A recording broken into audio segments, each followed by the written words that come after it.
start recording. Perfect. We are ready to go, everyone. Thank you for coming today. Yeah, so this is a really busy time for a lot of the society members. We've been doing congressional visits the last couple of days. I know I've been at a number of congressional visits. I think from what I'm hearing in the senators and legislators that I visit with, they're very interested, but a lot of them are really focused on what's going over in Eastern Europe. And one of the things that we keep thinking, and what I keep thinking about what's going on in Ukraine, is our most important industry, which is food production, is going to be challenged in this next year. And there's lots of different discussions that are going on.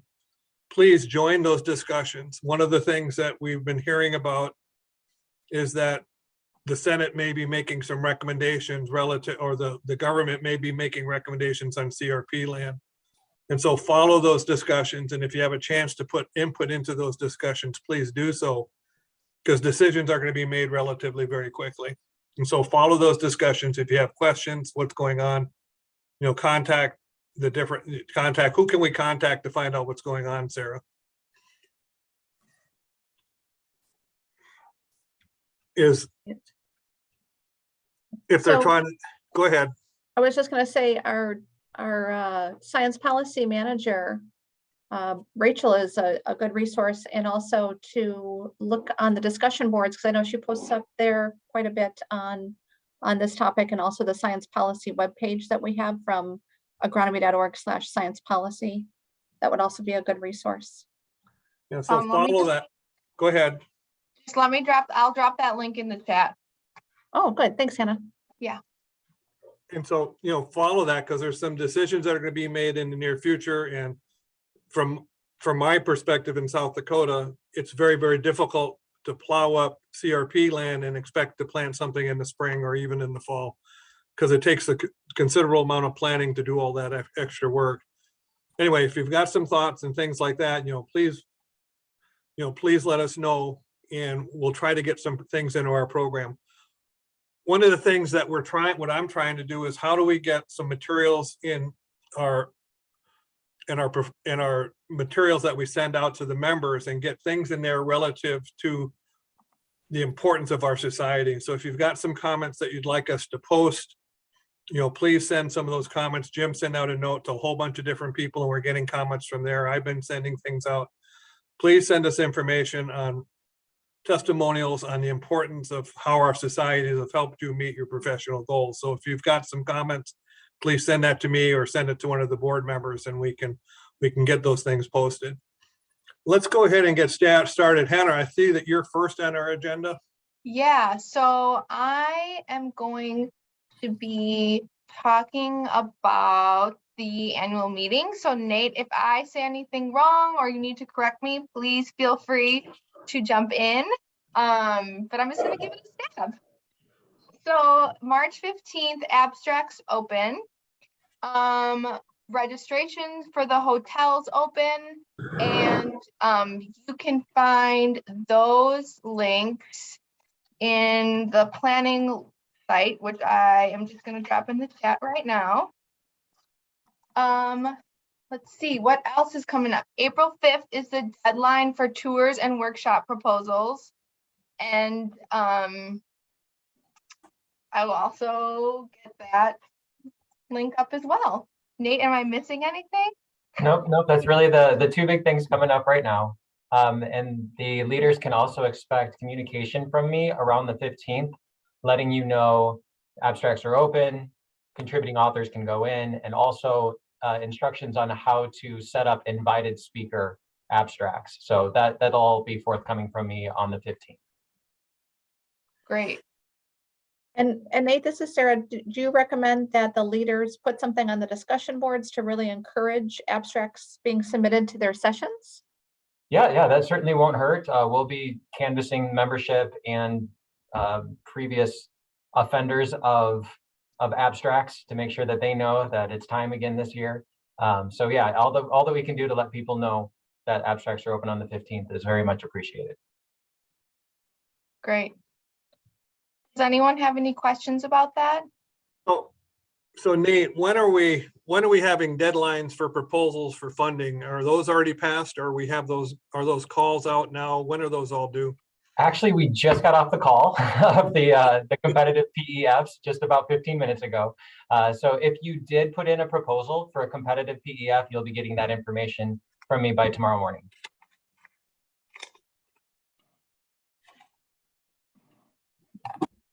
Wonderful. Next up is Sarah with elections. Yes, I just wanted to give a quick promotional plug to encourage everyone to vote in elections. If you can use either the thumbs up sign, let me know who's voted. Could I see either a thumbs up sign or a reaction? Good job, Jim, voting from Hawaii. I love it. Thank you, Caro. Joanne, awesome. Gerber, nice. Heidi, thank you. Awesome. See, we got some voting going on. So you're voting for president-elect, you're voting for board of directors, and you're voting for section vice chairs. And then also this year, we're doing a special bylaws change to put a DEI, so diversity, equity, inclusion member at large on the ASA board of directors. So you're voting for that bylaws change. So anything you can do to vote. Voting is open for about a month, so March 7th to April 7th. So you have a couple weeks yet. Hannah, could you put the elections link in the chat for me? Oh, you Yep, I already already did. did. See, you were great. So yeah, so please vote. If anyone has any questions, let me know. If for some reason you have any trouble voting, every once in a while, someone tries to vote, but they haven't renewed yet. So just make sure if you haven't renewed to renew, and then you'll be able to go in and vote. So that's it for me. So Sarah, I'm going to ask you a couple questions. We're scheduled to do strategic planning for next summer, right? No, we We're not- are delaying that next summer, 23, not 22. Right, into 23. I'm sorry, the Right. next Sorry. summer. Yep. So the people we're voting for now will be part of that strategic planning, right? Yes. Yes. So this Okay. year is definitely, you're picking the leadership who will be working on those strategic plans and Right. provide So- valuable input. So if you've got some ideas about what our societies need to be working on, this is your opportunity to really make a change for the next 3 or 4 years. Yes, for So sure. please vote, because it's important to get the membership's thoughts about how we want to proceed into the future. So if you're interested in diversity, or if you're interested in sustainability, this is your chance to vote. Mhm. And I think most of the people that are up for election have given some statements about their feelings about these different topics. So don't just vote because you think that somebody, but really take a look at what they want to accomplish when they're in office, and vote for the appropriate people, because it's important that we have the right people during that strategic planning. Good point. Thanks, Dave. Yeah, and really, I mean, and Sarah, maybe you mentioned this, but really mobilize your communities. So make a post on the discussion boards and Perfect. try to get some engagement. And if you have questions about copy or language that you would like to use, feel free to reach out to Sarah or myself. We'd be happy to get that to you, because I think a lot of times if people feel lost in the process and they don't know where to turn to, just even having that as a resource would be really helpful. Yes, thank you. Yeah. Good point. Okay. Any questions on elections? And then everyone elected, just to be clear, will start their term January 1 of 2023. So they'll get elected in the spring, and then they'll take office once January 1 hits. But we usually start inviting people to participate in different activities, like the board meetings, if they're on the board, and things like that, just to get them acclimated. Great. Thank you, Sarah. You're welcome. So I'm next, and I'm here to kind of be the representative for awards and scholarships. The deadline for that is coming up tomorrow. I just am wondering, I'm going to copy Sarah and have a show of hands of has anyone gone through the process of awards or scholarships yet? Can you, this year, if you can like do a reaction for me? No. Okay. Oh, we got We got a few, great. So what I know that maybe some of you have completed the process already, but I really want to try to get one last push out. So if you can, again, talk to your community, make a post on social media, really just trying to promote the awards and promote the scholarship applications, especially the Golden Opportunity and Greenfield Scholars. That is the students, that is our future in the societies, and that's just really helpful as we continue on. So, and for Golden Opportunity and Greenfield Scholars, that deadline is slightly different. That is going to be, you need to initiate by March 17th and submit by March 24th. And I'm going to just put one last time, I'm going to drop it in the chat. And if you have any questions, but the awards link is there for you as well. So Hannah, Yeah. for Golden Opportunity Scholars. Yep. People can self-nominate, right? That is correct. Yes, they can self-nominate. I think they can only self-nominate. I think there's only, the scholarships, I think, are application only. And then you need one letter of reference. Okay, and so what the if you're not familiar with the Golden Opportunity Scholarship Program, people are awarded money to come to the national meetings, and they have great programs for them, and usually some pretty good lunches and things like that. And so they have a great program at the ASA meetings. Mm-hmm. So please, each one of you, would be nice if each one of you found somebody at your institutions and convince the undergraduates to apply for this program, because how many scholarships are there, Hannah? There are 22, or nope, there's 20 for Golden Opportunity and 5 for Greenfield Scholar. So there's 25 opportunities for people, and I think we usually don't have that many people that apply. So please, each one of you at your institutions, try to find somebody that you can nominate. You're not going to ask them to nominate themselves. Mm-hmm. Do people write letters for them as well then, Hannah? See, small group. I think they have one letter of reference. Is that right? From either Yep, their major professor or somebody. Yep. Yep, one reference letter and final submission by March 24th. Yep. Yeah. So please find somebody that you can convince, because this is really an important program, and I think it's a great program.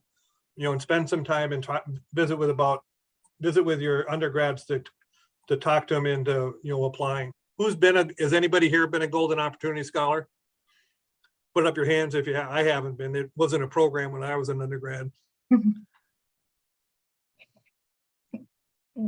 I don't think anyone's been a Golden Opportunity Scholar yet, but we do have one question. So if you want to unmute yourself and ask, please feel free. Hi, this is Vasu. One question. So do these undergrads need to be members of the society? Yes. Well, they get a year of free membership once they become a Go Scholar. So they will, I think they would have to just have an account in our system, but I don't know if they have to be a member. At the time of application, I mean, do they need to be? Let me see if I can look that up for you real quick.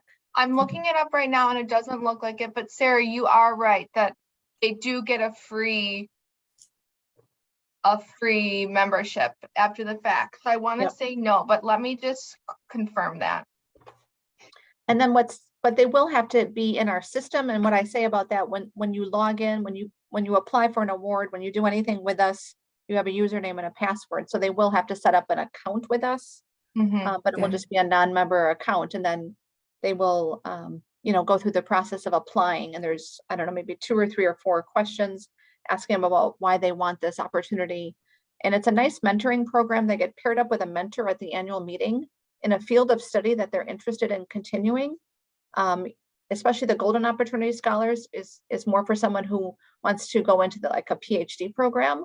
But then the Greenfield Scholars are more people who want to go more towards industry or the certification route and just stop at the bachelor's level degree. So we have kind of 2 formats for the 2 groups of kids that come to the meeting. And then who are the mentors for these They're winners? society members who volunteer to be mentors. And we have, what's nice is every year we have probably a dozen or so of members who have done it year after year, but then every year we get maybe another dozen folks who've never mentored before, but it's usually a nice mix. And then we will match them up with their field of interest. So if someone wants to go into turf grass, we find them someone from the turf grass industry.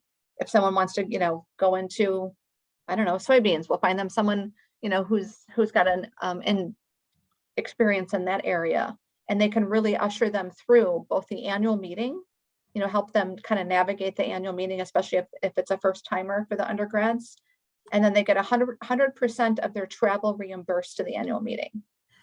And we will even do, and we are serious when we say really anyone can apply. So if someone is international, so if you know of any of your colleagues who are at an international institution, we have, this money comes from ASF, the Agronomic Science Foundation, and we have a fund that we use to pay for the travel for all these students.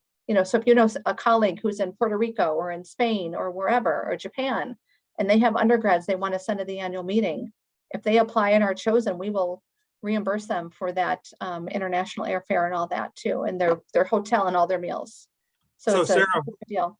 So Sarah, who advises, who's their mentors for the Greenfield Scholars? Those are CCAs, are typically our certified crop advisors. And we get, or a certified soil scientist. So someone in a certification program, again, we match them up. So we look at what the student wants out of their career. If they really want to go into crop advising, we'll find them a crop advisor. If they want to do more on the soil side of things, we might find someone who's a certified soil scientist.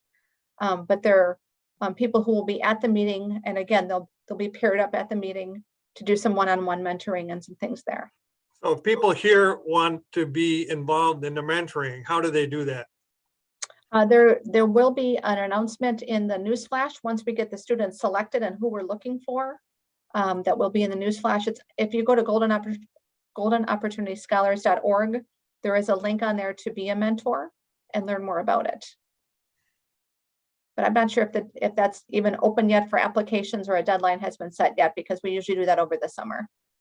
Well, when that starts coming up, make sure that we get that into this meeting, and we can have that, Yep. as a discussion in the future, because I'm sure there's a lot of people here that would like to volunteer for that. Yep, I agree.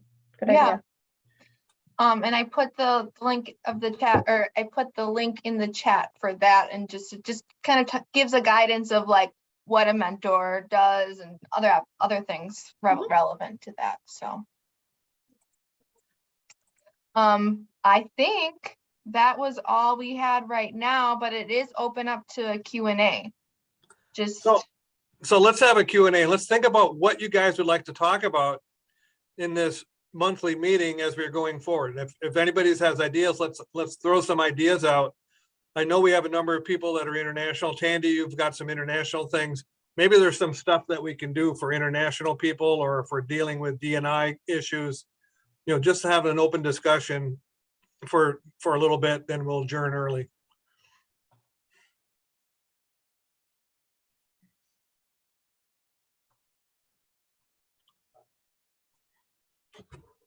Yeah, I don't know. I'm organizing, yes, a symposium on near-term problems in meeting world food demands at regional level. It's based on a special issue which we published in the Agronomy Journal. So obviously I'm looking for co-sponsors from other sections, especially the global agronomy section. We're hoping that we can bring in speakers from different regions which we covered, including speakers from, we had few speakers. We were hoping to get a speaker from Africa, from Asia, and from North America, and from South America. That's what I'm organizing. It's going to be a symposium under agronomic production systems. Great. Joanne, you have anything to add on what happened at your meeting earlier when you were picking programs for the next year? I can give you a brief update. Jim and Tandy were also there. And what I can tell you is that we had some excellent proposals for the program enhancement funds. We also had some that perhaps didn't have enough detail for us to properly judge them. So it was just a reminder to anybody who wants to go for those that it's really important to try to justify and be more specific about what you want to do. But we were pretty happy, and in fact, quite pleased with the excellent quality of a number of proposals what we got. And I think we've allocated practically all the budget that we had to support a number of initiatives. And so I don't want to try to give it all away. Nate will be very angry with me if I start saying more, because he's got to notify the people who have been the lucky recipients of this funding. But it is that, you know, folks were taking advantage of the opportunity to propose something new, a bit novel. And I'm actually really excited about seeing some of those symposia and some of those workshops and events coming up at the annual meeting. So that's another message that we can get out, is to try to keep people looking at something innovative, something fresh, bring a new idea forward. And it does go over very well when the committee gets together and looks for the possible ways to really enhance our program and to make our annual meeting more active and do things that are just slightly different than what we've done in the past to keep it fresh. So Nate, we've had some discussion about section meetings and community meetings. What are we doing at the next meeting, at our annual meeting this year? As far as, will they be on site, or? Yeah, are we doing on site? Are we doing virtual, or what do people need to be thinking about as we plan for this next year? Yeah, I'll be able to give a lot more detail when we get into the summertime scheduling process. Right now, we're still in the middle of figuring out the best way to do the Wi-Fi and the sound as far as the audience microphones that would be needed. So we have 3 different vendors that we're working with currently to find out how much all that equipment would cost, how many reps we would need to make sure that it all runs smoothly. So we're still gathering information, but we're hopeful that we will have a much greater ability to do a virtual or a hybrid for those section meetings and for those community leader planning sessions. So if people have ideas in this meeting that they'd like to do a virtual, or who would they send that information to? Would they send that to you, Nate, or would they send that to Jim? Yeah, they can always come to me with that first, and then I can hook them up with Jeannie and Stacy as the logistics come into play. Great. Okay, Carl, did that answer your question? There was a question in the chat that said, are we aiming for full in-person meeting this year, or do we have to consider our budget hybrid sessions? At this time, it's a full in-person meeting. There's a limited virtual component to it, but it's not a fully hybrid where you're broadcasting every session. It's not a fully hybrid at this point. It's mostly in person. Great, thank you, Nate. Mm-hmm. So if people have ideas about what they'd like to talk about in upcoming meetings, please send Hannah or myself that information, and we'll try to get the staff members there. And if we want to have some specific discussions about anything in particular, send that information as well. Other than that, unless people have anything else to say, does anybody else have anything they want to add? I do briefly, and this is jumping the gun because we just went through program enhancement funding this morning, or well, this afternoon, wherever you are. And there were some questions, and I think these questions come up every year as to how do you write a good proposal to get funding. And so this is, again, jumping the gun, but you know, in our in like our November, December community connections call, we should really discuss this in more detail. So all of you that are on this call, or the people that will follow you that are going to be on this call, they understand how to write a good proposal and obtain funding. And I know we've done this in the past, but it certainly won't hurt to just keep pounding this into membership's heads. I don't know if you can write that down, Hannah, for like November, December, even January. We can just talk about it 3 times in a row. Okay. So maybe you'll probably have to do, at some point we'll know who our new community leaders are, and they're the ones we need to have that training for, I assume. Jim, is that correct? That's correct. So sometime after the election, and maybe we're looking at after the meetings next year, maybe in November, maybe in November or something. Now, Jim, are you thinking of something, just so we're on the same page? Are you, and I can't promise anything, but are you thinking of something like a webinar series or just a discussion like this? We can do it during this conference call. That's no problem. Okay, And I can just share my screen, or Nate can share the screen, and we can talk about what a good proposal looks like. okay, It's rather simple. okay. So Sarah loves it. She got the, giving you the thumbs up. And the last thing I know, I'm going to put Joanne on the spot again. We're looking for, we've got an advertisement out for a program leader for the next 3 years. Maybe you can fill people in about how that's going.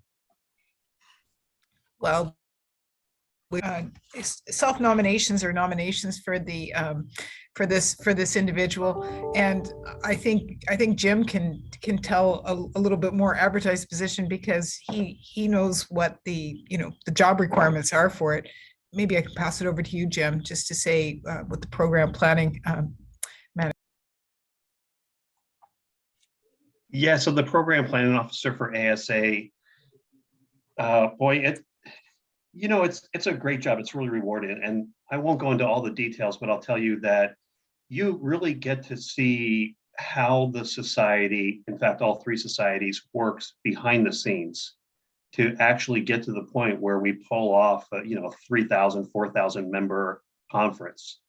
You see it from soup to nuts. You see it from the start when people start working in Confex and entering information into Confex, to the program being built out and then presented to you as a program planning officer, where you work with side by side the other program planning officers and presidents or president-elects to make sure that there's no overlap, or try to eliminate overlap in a program, in the overall program. And of course, that's impossible, but we do our best to do that. There's quite a few meetings. We meet once a month, I believe. And, I won't tell you that it's not easy, but it's really rewarding if you like learning how this works behind the scenes. And I've loved it I've done it for 6 years now. This is my home society. ASA is my home society. I just love working with people in the society. If you love working with people in the society at headquarters, president-elects, presidents, past presidents, you're going to really love this job. Okay, and there's a link somewhere for applying, Sarah? Yep, Sarah dropped it in the I chat. just put it in the chat. So, yep. It's also in the news flash, so watch the news flash to find out more information. Yep. Okay, is there anything else we need to talk about? If not, we'll give you back a half hour today. And I know that everybody would like a half hour back. Jim's probably going to go lay on the beach. He's in Hawaii. And if not, then let's adjourn.